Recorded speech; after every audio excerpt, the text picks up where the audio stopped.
O, pinakuhan din namin, oh. Tagos nga yan, eh, oh. Pinatagos ni Kasuyo, eh. Para di mabuksan. Ah, yun nga, oh. Aroy, tinapon pati katalis. Ayun, nasa loob, guys, oh. Ito, yung sabi ko sa inyo, nakatali na yun, oh. Tinali namin. So, ini-slide lang naman yan. Pag angat, hindi slide lang. Ay, ngayon, pinako na pala ni Kasuyo. Yan, yo, what's up, guys? Punta tayo sa bangka ni Kasuyo ngayong umaga. Kasi kagabi, tumawag pala si Kasuyo sa akin around 11:30. So medyo nagpahinga na tayo nun. Nabasa ko na lang yung chat niya na yung bangka ay inatig na naman. Nako. Punta tayo dun ngayon, tingnan natin. Yan. Pala guys, nagbili na ulit ako ng yero para dun sa kulang dito sa side ng ating bahay. Ano yan? 4 na piraso.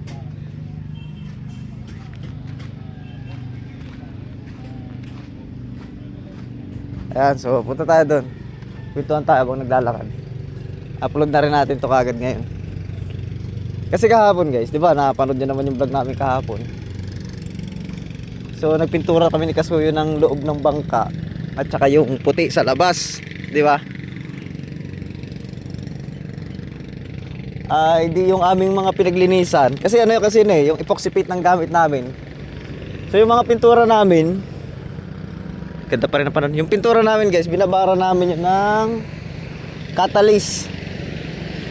Yung brush namin, yung roller. Kasi catalyst talaga binababa doon para hindi tumigas. Para magamit kagad. Kasi pag thinner nilagay mo doon, titigas yun eh. So anong nangyari? Di pinakuha na nga namin yung pinto. Nilagyan namin ng lock. Di ba may pinto yun sa gilid? Nilagyan namin ng lock para hindi nga mabuksan. Tapos yung ibabaw, tinalian namin. Pati yung trapal. Tapos yung, yun nga, yun sabi ko sa inyo, yung may lagay ng, pinaglagyan namin ng pintura na binabara namin ng, tawag dito, na binabara namin ng roller ay nilagay namin sa loob ng bangka. Sabi ko pa naman kay Kasuyo, baka paglaro ng mga bata ba, yung say kay baka ipahid sa bangka ay maganda rin pintura sa loob. Ay hindi naman ipinahid guys, ang ginawa daw binuhos. Aray ko. Ay ngayon titingnan natin. Ay lalo yung bangka ni Kasuyo. Ilang minuto na tayo? 2 minutes lang oh. So malapit lang talaga yung bangka ni Kasuyo.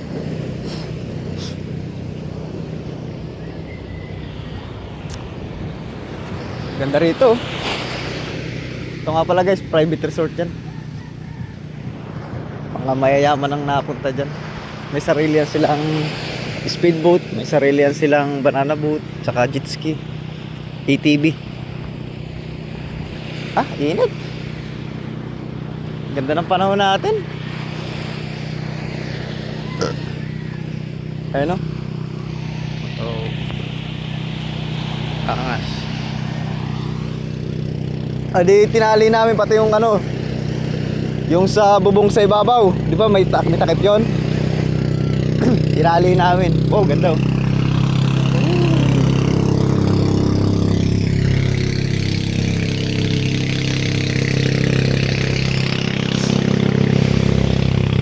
Ayun oh, ganda ni Triple C ah.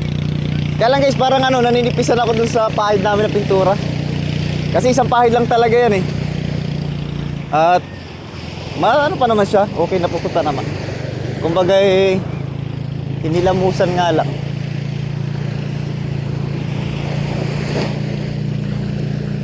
Ganda ni ate, nandun sa bahay. Hindi natin kukunan ng camera at baka magalit. Kaya gusto ko guys dumadaan dito sa playa pagka gantong mga may turista eh. Maraming magaganda. Hindi ko na kukunan at baka mainggit pa kayo, pumunta pa kayo dito bigla sa amin eh. Ayan.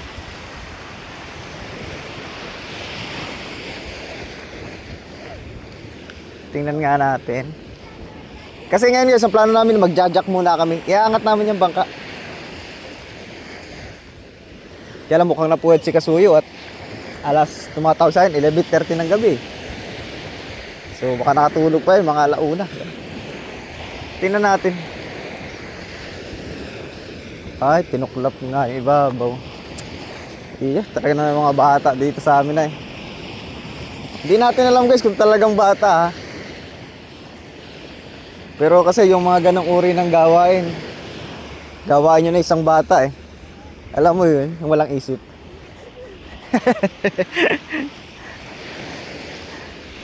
Ang kulit ano. Nagtitripan talaga yung bangka ni Kasuyo eh. Ay, okay. Yan, so ito na. Parang naninipasan ako guys, no? Pero manipis talaga yung pahid namin, isang pahid lang yan eh. Pero okay naman, no? Hindi naman halatang, ano sa kaya yun banda? Ayun, no? Ay, talaga namang. Ito guys, yung sabi ko sa inyo, yung pinako namin, no? Tari ko. Ito. Yan, no? Pinakuha namin siya para hindi mabubuksan nga patras. Ay, binubunga yung pintura. Ay, pintura yung catalyst. Tapos tayo dyan. Pati yung kabila niyan guys, nakaano din yan.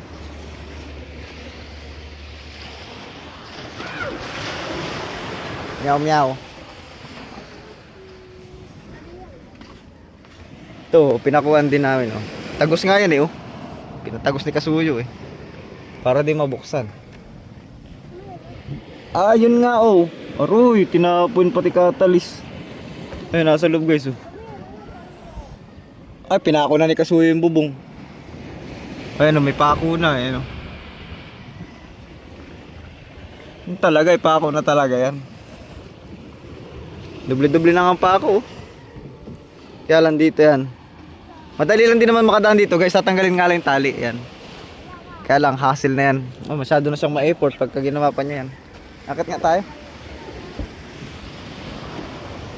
Yeah.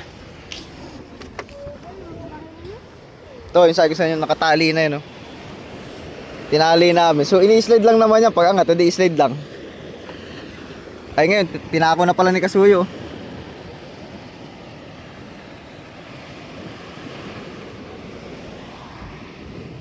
Talagang matindi ah. Ito yung babaw, di pa namin pipinturahan yan guys. Pagka ilulusong na, tsaka namin ito pipinturahan para malinis na. Maganda nga nito kahit sa dagat na namin ito pinturahan eh, pag nakalutang na eh. Para hindi na siya nadudumihan. Ayun lang. So hindi na rin tayo papasok sa loob guys at magtatanggal pa tayo ng trapal. Ayun lang, papakita ko lang sa inyo yung pintura. Ayun oh. Ayan. Yan pa naman ay white at saka blue. So yung blue walang problema kasi blue din yung loob. Kung matapon man siya dun, at least kulay blue. Ay itong white, yung white na catalyst, aray ko naman. Mga bata talaga. So bata lang muna pagbintangan natin guys ha. Bata lang muna pagbintangan natin.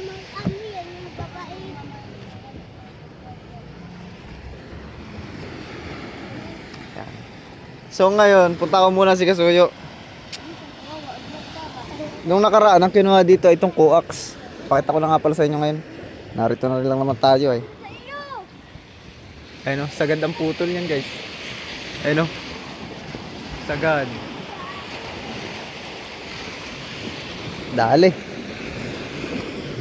Ayun guys, talagang pagka ito nandito ng makina, ay hindi na pwede yung walang bantay dyan. Pababantayan na talaga natin yan. Di bali nang magbayad ka araw-araw kaysa naman sa araw-araw ka rin nagagastusan dahil dun sa purwisyon ginagawa ng mga bata dito. So sabi ko nga sa inyo, bata muna pagbintangan natin. Wala pa tayo bang ano eh. Yan oh. Dali. So guys, yan lang naman muna. In-update ko lang kayo doon sa nangyari kagabi. Talagang gabi-gabi na yata may nangyayari sa bangka ni Kasuyo ah. Pero ngayon, hindi muna natin yan babantayan. Bayaan mo lang muna yan sa dyan. Wala pa naman dyan yung makina. So gawin muna nila yung gusto nilang gawin dyan. Hanggat ano pa. Hanggat di pa binabantayan. Diyan, thank you. Punta ko muna si Kasuyo ah.